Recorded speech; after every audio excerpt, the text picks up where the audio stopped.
Welcome to the Take 148 podcast, produced by 148 Films. Join us as we explore video production, creative storytelling, and the real stories behind the lens. About to get real good. All right, Daniel. Welcome to Podcast 101 with not Daniel Ashworth. It's nice to be here on the other side of the desk. Yeah. This is one where it's going to be a little different. You're in the passenger seat. You're not driving the car anymore, so no side seat driving. Nope. Yeah. But I know that we're on a time schedule. You got to go be dad here in 15, 20 minutes. Got to be downtown. This is for picking up Macy or a game or practice. Oh, this is photography. This is not Macy related. Yeah. Yeah, she's officially on Thanksgiving break. As of noon today. On 9 toes, right? On 9 toes, 9.5. Yeah. Poor kid. Mm-hmm. How long is she sidelined for? So the doctor says it's mostly healed. So she just needs to chill out. And so I don't think there's a specific sideline time frame. Obviously, she's been sporting on it for a month. Yes. So gotta love that unknown broken toes. That's hilarious and sad. But I'm glad she's doing okay. Yeah. Okay. So today, our podcast is going to be about you. We're going to dive into kind of who Daniel Ashworth is and kind of the enigma that you can be in the studio and kind of all the different talents that you bring to the table and what you do here. So I think it's safe to say, let's start with a question that you always ask us. And I'm gonna switch it up a little bit, and I'm gonna ask, when you're in studio and you have a coffee of choice, is there a right selection of coffee, or is there a correct way to make the coffee in the studio? And who does it right? In studio? So you're talking to the least qualified coffee guy on the other side of this table. Maybe second only to you, who doesn't even drink the liquid. That's true. I'm a coffee drinker that likes a little bit of coffee with my cream and sugar, if that makes sense. Some people will drink coffee black. Yeah. Some people like to throw a little kick in there with some sugar, some honey, some milk, some cream or whatever. Yeah. I start with that base of milk and sugar and splash a little coffee flavor in there, make sure it's hot. So as far as making it in the studio, I just go by the guide on the bag. It says this many scoops of this much water. Yeah. So I'm a simple coffee guy. Okay. Simple coffee guy. That sounds like you're not a coffee guy and you just like the sugar with the coffee on the side. Yeah, probably not. It's a little morning jolt. This afternoon we had a pot on. Yeah. I was just feeling inspired. And it's getting a little cold finally. And that takes a lot for me to say, but it's getting a little chilly. Something. So afternoon cup of coffee. Speaking of controversies in 148 Studios, take me through this dynamic of this climate change that we have, where you have Joseph Cochran, the Rock Cochran, that sits right next to you at the desk, but you're here, and it seems like there's a fire and ice when it comes to climates. Yeah, pretty much. We can just about reach out and touch each other. And yet he has a jet engine at his feet, and I have a Arctic breeze at my back, and those two are constantly competing for climate control. I just know that if he's at his desk and I'm at my desk, we're probably both running our own little artificial climate controlled setups. Good thing it's not a thermostat. Yeah. Just for everybody watching, it'll be 70 degrees. Right now it's 71, and no matter what the temperature is, that fan or that heater are always going. True story. Yeah, I think it was in the 80s a couple months ago, and I walked in, and Joseph's got his tried and true heater going. I'm in short sleeves and got the fan on. Need to get some air circulating. Yeah, it's funny to see that play out. It's also summer in Southeast Tennessee until December, January sometimes. That's true. Okay, cool. Well, diving into a little bit about who you are, give us kind of the elevator speech of where'd you come from, how did you end up in Chattanooga, and kind of the origin of Ashworth. Yeah. So I was born in the 80s, child of the 90s. Grew up just outside of Atlanta, Georgia. Yeah. Stone Mountain. If anybody knows where Stone Mountain is. Don't they have laser shows there? Is that a thing? Oh, yeah. Yeah. I grew up going to the laser show at Stone Mountain Park. That's right. So if you know, you know. Yeah. Yeah, I grew up there with a younger brother. I've got a younger brother, Tim, who's 4 years younger than me. The two of us weren't so close as siblings growing up because like 4 years seems like a lot when you're kids. Yeah. But it wasn't really until college and then beyond as adults where we've grown a lot closer. So that's been fun. He's got a family in Atlanta. My parents still together, been married. I'll get this wrong. I think we're coming up on 50. You're listening to Mama Ashworth. Like, you're listening to this. Been married a lot of years. How about that? I've seen you in the comments on all these podcasts. True story. She'll be the first to comment. Your mom's one of our biggest fans. That's right. Love it. Thanks, Mom. Love you. Been married for a lot of years. So it was great to have Mom at home growing up, Dad doing his thing at corporate Chick-fil-A, the home office Chick-fil-A in Atlanta. Nice. So my brother and I grew up the recipients of trips to work with Dad, seeing the magic behind the corporation that is Chick-fil-A. But I grew up as a kid outdoors all the time, riding my bike, on my rollerblades. I got into music pretty early. Here we go. Yeah. So kind of the creative journey, like I could probably point to like art as the first kind of I see the place. designer. Yeah. Yeah. Where I was kind of inspired. Like I was always a kid that was drawing and sketching. Okay. Not that it was always good, but I was doing it. So like the imagination was there. You saw the Skipper crew dinosaurs on our windows right. outside with expo markers. So Yeah. you got to start somewhere. Everybody starts somewhere. They'll be the next Van Gogh. You just wait. So yeah, I think art class was probably the first thing that like inspired me. And then I got into music not soon after that. I think I started piano lessons probably third grade, somewhere in elementary school. Piano was like the first thing. Church choir. Such a good instrument to start on. It's kind of the universal like baseline, good place to start because you've got the chromatic scale all laid out right in front of you. You can visually see what music looks like. So it's a great visual for kids who like need to see it and hear it. Or like people in their 30s that want to learn how to play piano. Or that too. Yeah. Can spell chromatic but have no idea what it means. I tell a lot of people like music is one of those things like your body breaks down over time. Like, sports are really only a thing you can do in your younger years.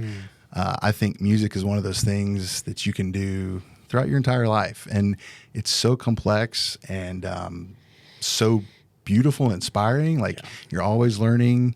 You're always discovering something new. There's always new music being created as much as as much as already has been. Yeah. So to me, like, I love music for that reason. And so fast forward, like that took me through marching band in high school. I ended up going to college on a music scholarship. And so graduated from Lee University in the great Flames. Cleveland, Tennessee. Go Flames. That's right. I didn't have any college prospects. And my best friend in high school was like, hey, come check out this college in Cleveland, Tennessee. And I was like, Cleveland what? Cleveland. I know Cleveland, Ohio. So I learned Cleveland, Tennessee. And so best 5 years of my life. I was a fifth year senior. Great experience. I learned through all that. Like I love music, but not enough to pursue it as a degree, as a major. So I ended up with a minor. Ended up getting a degree in a lot of the same stuff we're doing right now at the studio here. So telecommunications, which I'm pretty sure is not even a degree path there anymore, but all your radio and TV speech, copywriting, all the live broadcast, basic camera ops. So how to run a camera, how to make movies, how to make videos. Not movies. That's a bit of a stretch. Small, short, 30-second movies. That's right. On tape cameras, like digital media wasn't a mainstream thing yet. It's crazy to think about. It's super trendy right now, though. Right? Yeah. Yeah. Everything's going back vintage. I think. I was watching.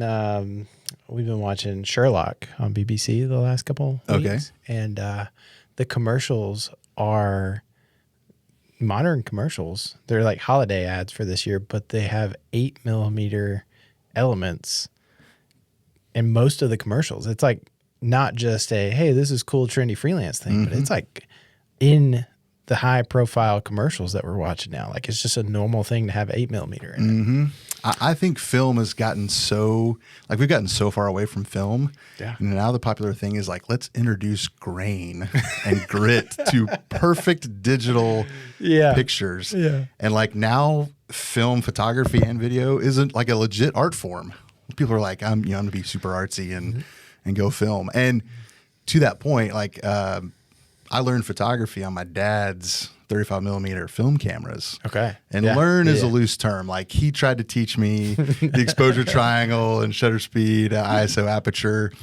And, you know, I was probably middle school and like all that just went over my head. Yeah.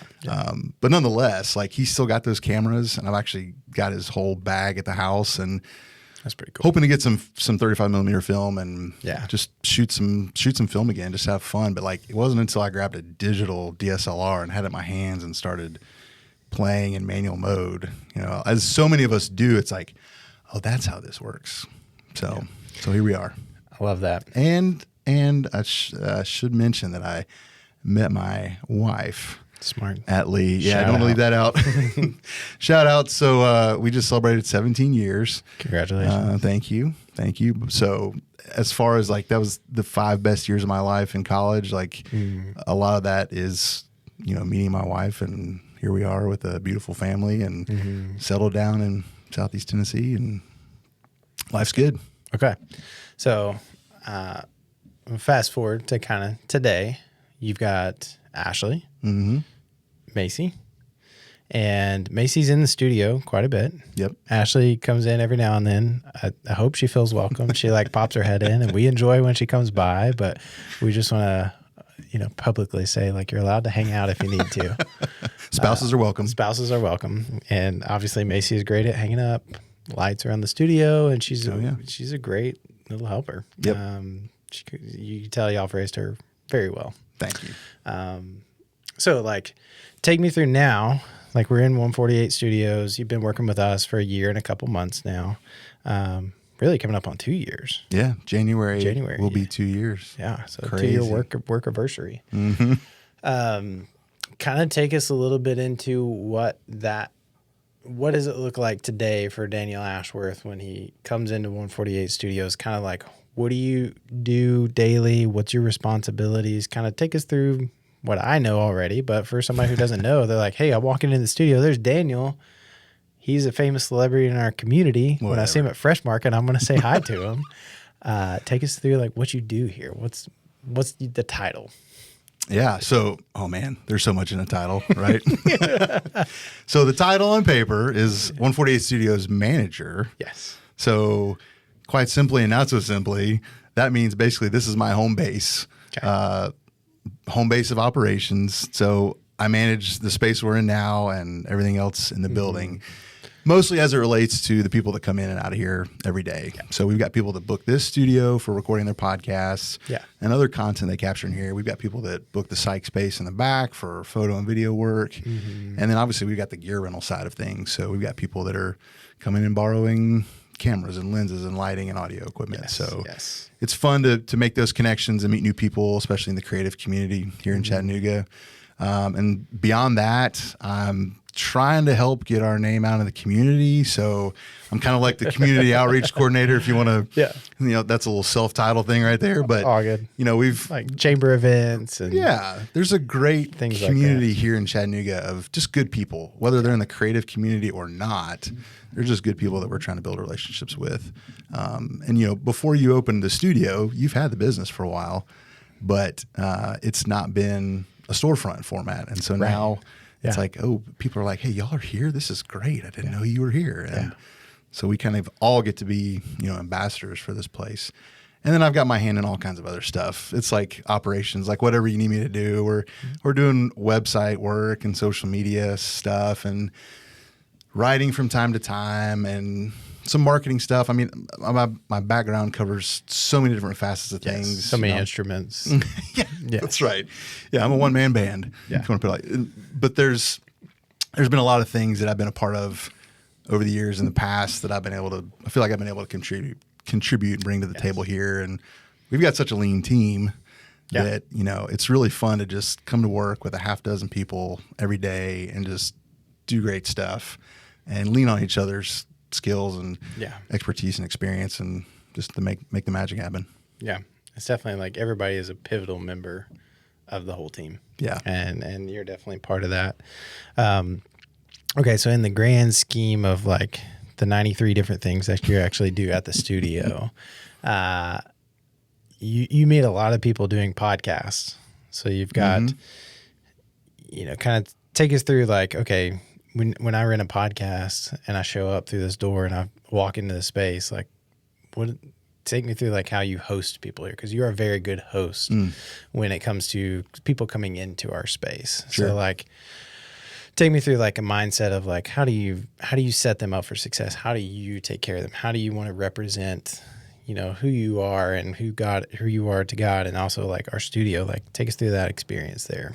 Yeah. I mean, I think at its most fundamental, you just want to love people. Yeah. Right. Yeah. And that looks like a lot of different things, but I think showing respect and interest, like right up front, and kind of that hospitality element, like it's really important. I think Southerners do it right. I'm a little biased, but Southern hospitality is a thing. But yeah, I'm always excited to greet somebody that's coming through the front door, whether it's the first time or whether they've been a client of ours for as long as we've had the doors open. And that happens basically every day. We've got somebody new coming in for the first time, or we've got a regular that knows the place so well that maybe we've given them a key, or maybe they can run this room by themselves and they don't need us. Yeah. But yeah, my approach is like, hey, tell me who you are. What is your, what are you looking to capture today? How can we set up this room to reflect your style, your brand, who you are? Because we've got the flexibility here to make this room unique. I mean, the physical fixtures stay, but everything else is highly customizable. So I just want to make sure people are comfortable and at home. Some people come in and do this. They talk to somebody else across the table. Yeah. Some people are recording solo content, so they want to talk to a camera. Some of them need a teleprompter because they've got a script they need to read. Some of them want to talk to somebody virtually halfway around the world. Which is crazy that we can do that. Right? So we've got that flexibility. So it's fun to be able to set up those different formats for people and get them comfortable. Because at the end of the day, we built this room so that somebody could come in with a message and they can focus on the message, and we can make sure that that message gets out effectively through all of the technology, incorporating into a final product that looks and sounds really good. Right. And you do such a good job at like, even in the complexities of setting up a space or setting up a podcast or hosting people, like at the core of it, like you said, you're trying to love people very well. And that's the foundation that everything is built off of. And, it's easy to forget that when you get into the text and the audios and all the different elements. And I feel like you represent that well when you host an individual as a podcast, when you go to a chamber event, or, we've hosted workshops in the back, and there's been some fun things that have come out of that. But, you bring an element of like community and what like it can be just through this hub. So I think community is so important because like we can't survive in any kind of healthy world on islands, so true. Siloed. Like we need each other. And we know from our staff meeting that we had recently, where we just stopped and we just kind of shared with each other like our burdens and the things that we're celebrating in our life. But we get to do that here as a team, like kind of do life together, which I think is great. And I think that mindset translates to how we operate with the people who come through our doors, or that we meet in the community outside these four walls when we're on set with a client. Or walk out the front door and somebody's sleeping on the bench outside. That's right. You just never know. So It's a ton of fun. Yeah, that's awesome. Okay, so diving in, I got a few more questions for us, just because I know I want to be respectful of your photo shoot that you got to get to after this. When it comes to the different elements that you're a part of, design, photo, audio, script writing, copyright, where do you feel like you just get filled up with? Like, this is the thing that, like, I just find so much joy in doing this part of what I get to do. That's a loaded question. It is. 30 seconds. Right? Oh. No, I'm just kidding. So I'll tell you currently, because you're asking me right now, Yeah. I think the new world that we're going into with kind of a deeper dive in the world of audio for video has been a ton of fun for me, because like I just naturally have a lot of audio experience, mostly from the live world of mixing front house audio with music and live music. And so like I'm comfortable and I understand those dynamics and how technical pieces work together. And you speak the language, that's for sure. Right. So it's been nice to come on set where it's like, hey, we have this audio capture challenge and this is what we need to do. This is what it needs to sound like. And, you know, the rest of the team here is so much more qualified than I am to point a camera at something and capture video. So like we talked about, like everybody has their strengths. Like you guys are great at so many things. And I've just really enjoyed recently being able to contribute the audio side of the picture to the big picture. Big help. So it's been fun just to kind of develop that thing, and everyone's always learning and growing. So I'm finding new things, you know, on set that I've never had to think about in the audio space. So for right now, I'd say the world of capturing audio on set, and then obviously, you know, mixing and mastering in post, and even some fun sound design stuff. Like that's a ton of fun. People don't think about it, but when they watch a video, like all that sound wasn't necessarily on the other end of that camera shot in the moment. You know, it was added in post, and so that's a ton of fun. Just the creative audio side of things. That is fun. Mm-hmm. Yeah, definitely some like environmental challenges, because we've talked about it's like boom pole. When you're holding a boom pole like this, your shoulders feel the burn.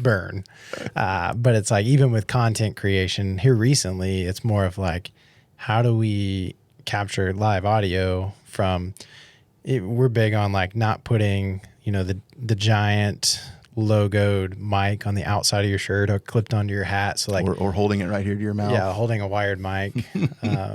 It's like, we want to be professional and clean. So it's like, how do we even tackle, like, how do you wirelessly capture audio while shooting small form Instagram content that, you know, needs to be quickly turned around? And we've gone wireless, wired, like there's all kinds of different things. So it is fun. It is fun. And like, I think we can all agree in the video world, for whatever reason, sound tends to be kind of like the final frontier of like a high-end product.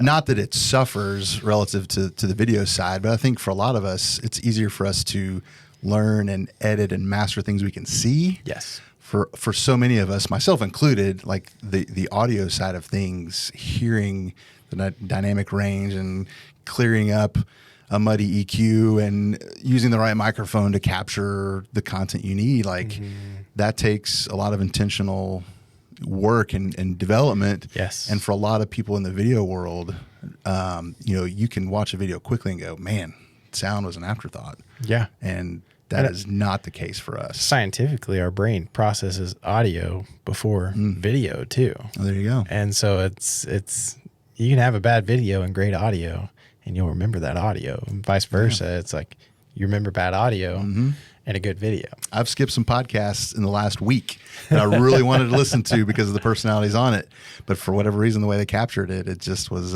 wasn't pleasant. Yeah. So yeah, audio is important. Hopefully, this one sounds good. We won't know until the very end. Oh, we didn't hit record. These levels look a little red. Okay, so kind of spitfire in here at the end. I got a couple questions for you. One, when it comes to like our team, like half a dozen people, like take me through like what's one of the like highlights of, you've worked in bands, you've worked for large employers, kind of what's something that like is unique about working with our guys and girls that you just find a lot of like joy in, like hey, I enjoy this element of being able to work with these people. And it could be a one single thing. I know we got like some quirky stuff that we do as a team, but like, you could go that route, or is it something that like, I look forward to this every day when I come to work? Like what brings you satisfaction when you come in from a culture side of things? Yeah. Culture's huge. Yes. And sometimes you don't know what healthy culture looks like until you have lived through an unhealthy culture and come out on the other side. And so I think for me, like what excites me about coming to work every day is just the fact that whether we're in the studio together or we're on set, like it's basically the same combination of this core group. Yes. And we literally do life together. So I've never been in a office environment where like I am one of 5 people sitting around a hub, and so like we're just right there in what we call the commons. The commons. So it's fun you're literally doing life around about 40 hours a week with everybody right there. So I love that we're a small team. We've got a small team text thread, and there's not like even really any need for any side threads because there's only 5 or 6 of us. Yeah. Nobody's going to get annoyed with how many memes we send each other. And you never know what you're going to get. So I love that family, the family dynamic. Everybody supports everybody. Everybody knows everybody's family and what's going on in their life. And so it's fun. Okay. Any specific project that you've been able to be a part of that is like, hey, that was really fun? Again, that's a hard question.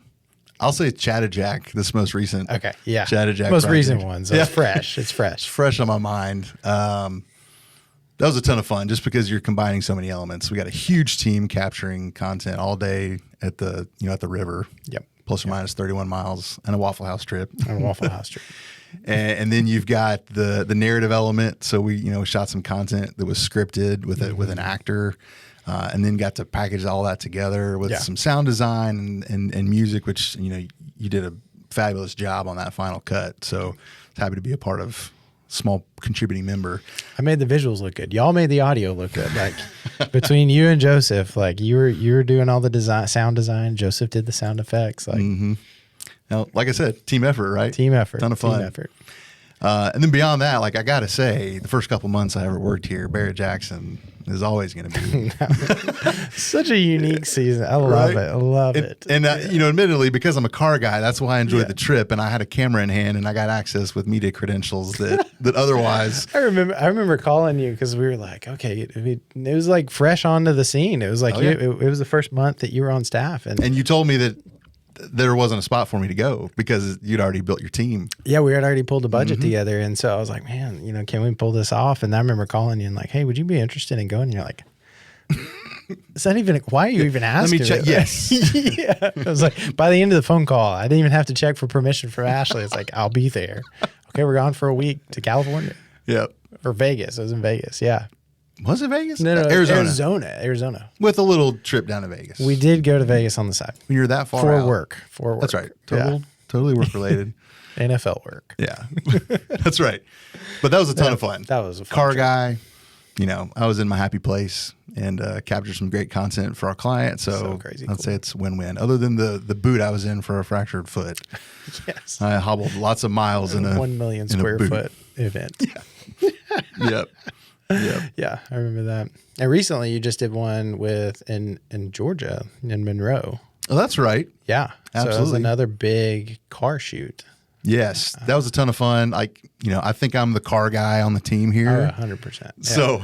So when we're on set and like I need to be the translator between our tech crew with cameras that do great work and the car guys who own the cars, I'm like, I can talk this language. I can be the middleman.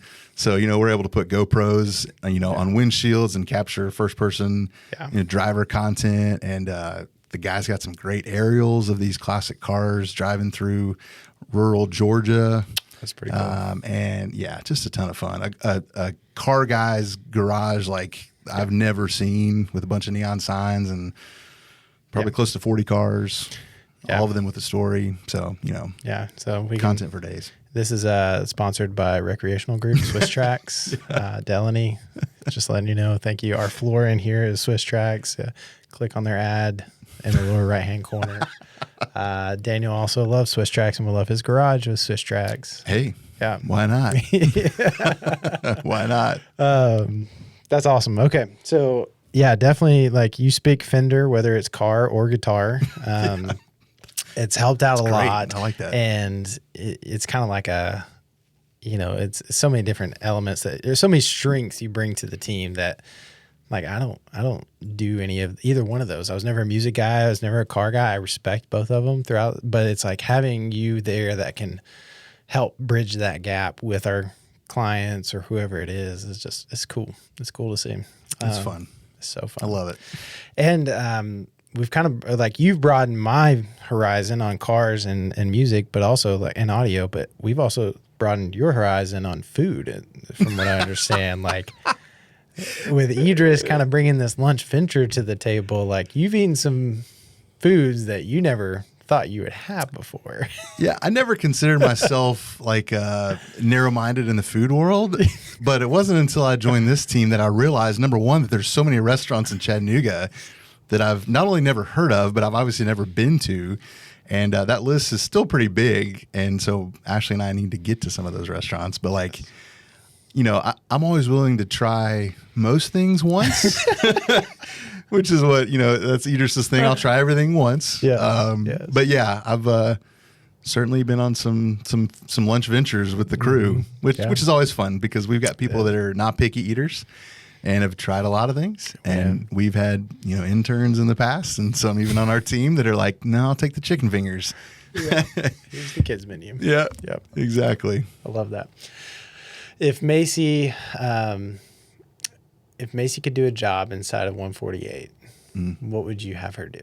I was gonna say the easy answer is what she told us on our little recording last week. What would I have her do? It's a little different than what she said she wanted to do. Yeah. You know, she is so creative. Like it's fun as a parent. You see your traits come out in your kids. And it's fun when Ashley and I can sit back and watch her and know that like, hey, that's a dad trait or that's definitely a mom trait. And so it's really cool to see that. But she's so creative. I think she's a lot more creative than I ever was at her age. Maybe because the her tools, sketches are pretty good. They're incredible. Yeah. She's done things for school recently and we're like, did you draw that? She's like, yeah. Wow. Yeah, I've seen some of them. They're pretty fantastic. So I think as a 10-year-old especially, I think like her creativity is just so out there. I think she'd be a great like a writer or just a visionary for some of our pre-production projects that need some direction. Let's do it. Let's just I think we should bring all of our kids together and let's Let they'll them be the make a producers and we'll be the production team. They're the producers. They tell us what they want. dinosaurs in every one of them. Yeah. Oh, that's funny. Yeah. Next year. She's just so creative. Yeah. I'm so impressed. So That's good. She's a good writer. Yeah. She's a good artist. Do you have a specific parking spot that you claim every day when you show up to work? I actually do default most days, unless it's taken Yeah. to the first row by the planter. Yeah, out there facing the studio. And you got to nose in the morning because the sun doesn't cook your front seat in the morning. Yes. And then depending on what time you leave, you might want to turn your car around. Or just leave early enough that it's no factor. Who's usually the car parked there if you're... Usually, if Idris beats me, it's Idris. But for a long time, I think that's where the rollaway was. Maybe it was on the other side. It was somewhere around in there. When we were doing demo on this place, there was a dumpster that was pretty close, and nobody wanted to park by the dumpster because somebody might toss a wheelbarrow of stuff and it might bounce right back out, and there goes the car. Yeah, or you might pull in the morning and somebody hop out of the dumpster that was there overnight. Fair. So, okay. Well, that's good stuff. Is there anything that people don't know about you that they should know about you? Crazy habits, crazy skills. We've covered music. We've covered some of the design and things like that. But what's the unique thing that if Ashley were to tell somebody something that like Daniel can do this, and you're like, is there a thing? Ooh. We might have to have her be the first comment on this. just to tell us what Yes. she would say. Please do. I think if I'd answer the question, all I can think of right now is I am a lefty, but Yes. I do lots of things right-handed.